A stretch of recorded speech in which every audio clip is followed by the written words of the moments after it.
She's a good lady from the Virgin Islands. Where did Jeffrey Epstein live? In the Virgin Islands. She was a constituent in 2019. Was she a friend in 2007? Imagine being that lone voice in the entire United States Congress, standing up and voting no on one of the most high-profile transparency bills in years, a bill demanding the release of investigative files tied to Jeffrey Epstein. 427 said yes, 1 said no. And that one person didn't back down for a second. Let's discuss why Louisiana Representative Clay Higgins took that stand, what he says he was protecting, and why this moment is turning heads across Washington. Because the details of this decision and the reasoning behind it are a lot more complicated than they appear at first glance. Stick around. So here is the scene. The House of Representatives is voting on the Epstein Files Transparency Act, a bill designed to force the release of unclassified investigative files connected to Jeffrey Epstein. Victims' advocates wanted it, lawmakers across both parties wanted it, and the public demanded it, and the vote reflects that. 427 members in favor, just 1 opposed. And the lone no was from Clay Higgins, a Republican and former law enforcement officer known to frame his positions around ideas of constitutional procedure and due process. When the vote tally went up, cameras and reporters focused immediately on him.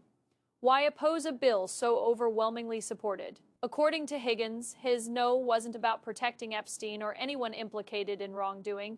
Instead, he said his vote was a defense of the people around the investigation, those who might be mentioned in documents but were never accused of a crime. He argued that dumping large amounts of raw investigative material into the public sphere could expose innocent individuals, drag families and witnesses into the spotlight, or cause irreversible harm simply because their names appear in the files. In his words, the bill abandons centuries of criminal justice protections.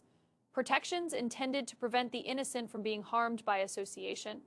He warned that releasing everything without filters or safeguards would feed what he called a rabid media environment that takes names out of context and turns them into headlines. Now, proponents of the bill countered with equal force, saying that transparency was decidedly non-negotiable, especially in a case involving one of the most notorious criminal networks in recent history. Without sunlight, they said, accountability cannot be maintained. And with the sheer volume of attention placed on the Epstein case, secrecy will simply not play well with the public. But Higgins' position was not just a flat no. He made one thing quite clear: he is not opposed to the release of documents. As a matter of fact, he claims to favor making information public provided those who were never accused of any wrongdoing are adequately protected.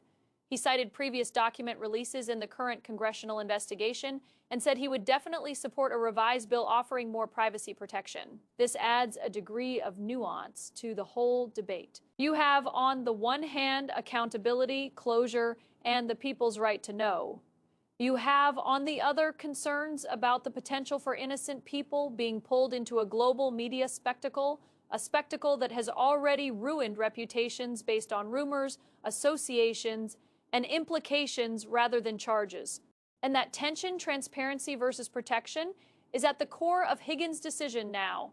Being the only no vote in a 427-1 decision is no small thing. That makes you look either incredibly principled or incredibly isolated. That depends on who you ask. Some are calling Higgins brave for sticking to his principles. Others say he missed the bigger picture. But however one feels about that, his vote does raise a very real question. In investigations of this scope, how does one balance the public's right to know with protection of the innocent? Should every name in a file be released, or do some people deserve privacy because they were never accused of anything? That is the conversation happening right now, and Higgins planted himself squarely at the center of it. And with the bill finally on the move, it means all eyes are now on the Senate and the Department of Justice. Will they add in those protections Higgins is asking for? Will everything be released, some redacted, or done with a slower approach? We're about to find out. What is clear is this: the potential release of these files could have enormous ripple effects, reopening old questions, reigniting public anger, and possibly reshaping the narrative surrounding one of the most disturbing criminal networks in modern American history. In voting no, Higgins guaranteed his name will be attached to this moment.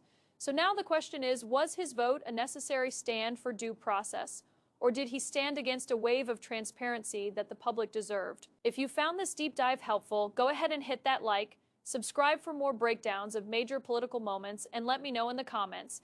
Do you think Clay Higgins made the right call or was he on the wrong side of this vote? I am curious to hear what you think.